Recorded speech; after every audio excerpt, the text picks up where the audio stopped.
Selamat Hari Sumpah Pemuda 28 Oktober dan tahun ini 28 Oktober 2024. 96 tahun yang lalu, hampir 100 tahun yang lalu di hari ini, di tanggal ini, kakek dan nenek moyang kita berkumpul dengan gelora mudanya untuk mendiskusikan, membangun mimpi ke depan.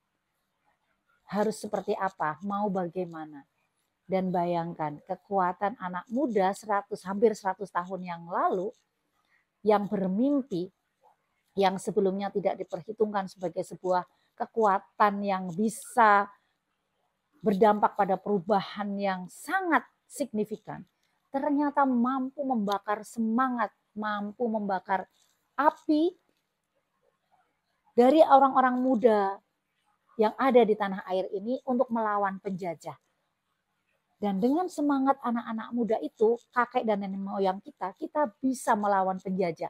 Kita bisa mengusir penjajah dari tanah air yang kita cintai ini.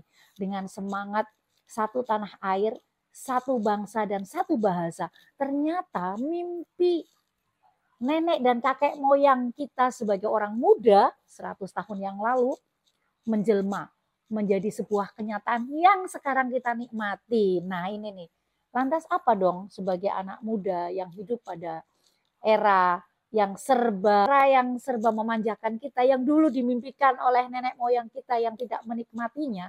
Apa yang harus kita lakukan? Apakah kita hanya akan tinggal diam, kemudian seperti kritik terhadap generasi-generasi sekarang ya, terutama generasi Z, generasi milenial yang dikritik sebagai generasi yang malas, generasi berebah, atau generasi rebahan, atau generasi stroberi yang gampang menyerah, gampang putus asa. Apa akan seperti itu? Betapa nanti orang tua kita, nenek dan kakek moyang kita akan menangis melihat mimpi yang sudah ada di hadapan kita, ternyata kita respon dengan kemalasan, kita respon dengan apatisme, kita respon dengan pragmatisme yang ya sudahlah kita hadapi saja tanpa perlu mimpi-mimpi yang tinggi ya, karena merasa bahwa semuanya serba enak. Nah ini hati-hati, wahai anak muda, pemuda-pemudi sekarang.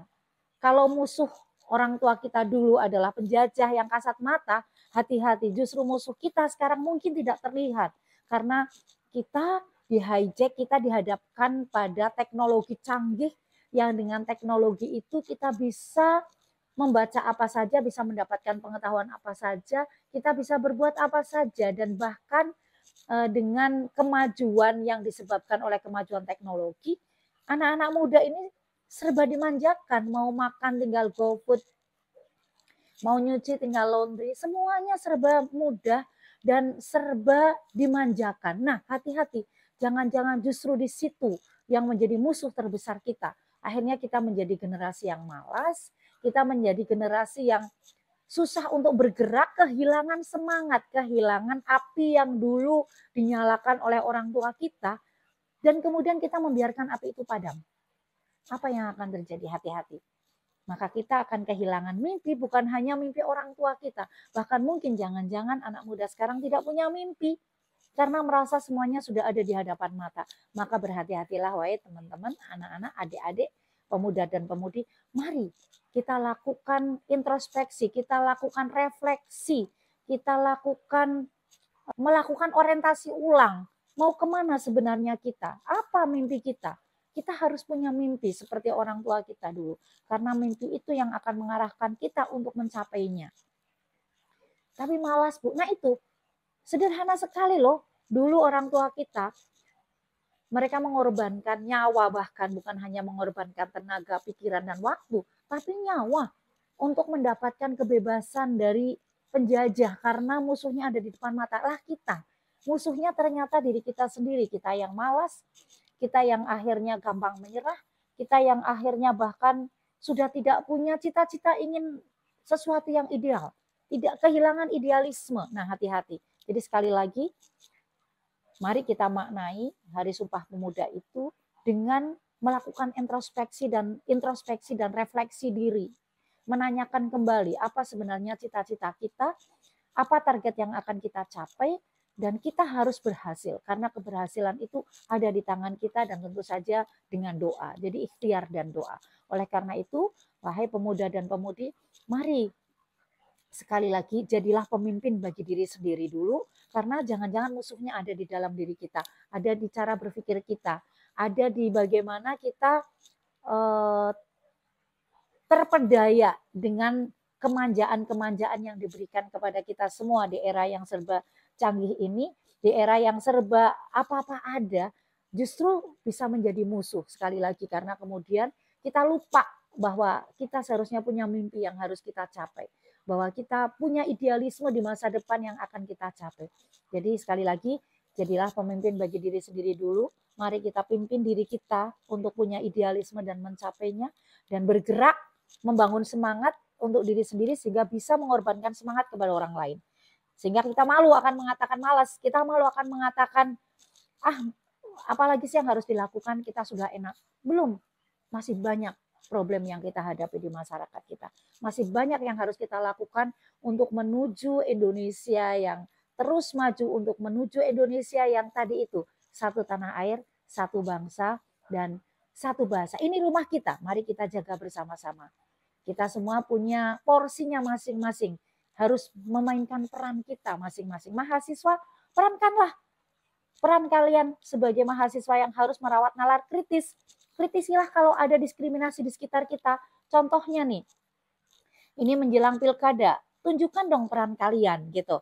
Lihat apakah calon pemimpin ini memang punya kapabilitas, punya leadership.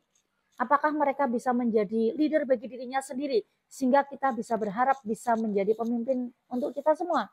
Nah ini misalnya ada pamflet, ada selebaran, ada bahkan dipasang itu baliho yang mengatakan pemimpin kok perempuan, imam kok perempuan, pemimpin kok perempuan. Jangan ya dek, jangan dipilih. Pemimpin ya harus laki-laki. Hati-hati, ini kalimat apa?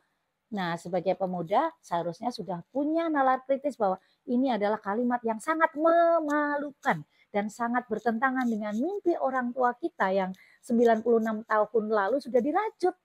Bayangkan, zaman sekarang gitu loh, gitu kan ya. Kalau orang muda harusnya begitu. Masih ngomong kayak gitu, masih ngomong bahwa pemimpin harus laki-laki.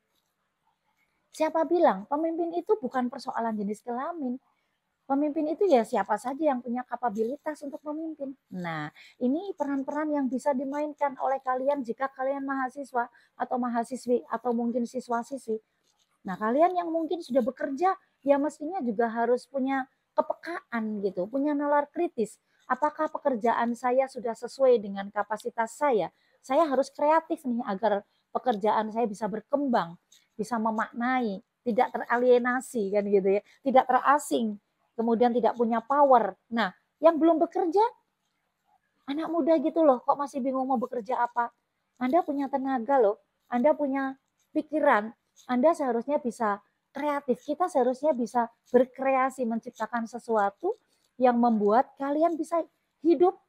Hidup ini kan selama kita bergerak, pasti kita akan bisa mendapatkan kehidupan itu. Ya kalau kita tidur, hidup juga ikut tidur dong, gitu ya. Jadi mari kita bergerak agar hidup itu bisa kita miliki. Kesuksesan ada di tangan kita, kebahagiaan ada di tangan kita. Gitu. Jadi selamat Sumpah Pemuda, mari kita memainkan peran masing-masing dimanapun kita berada. Semangat!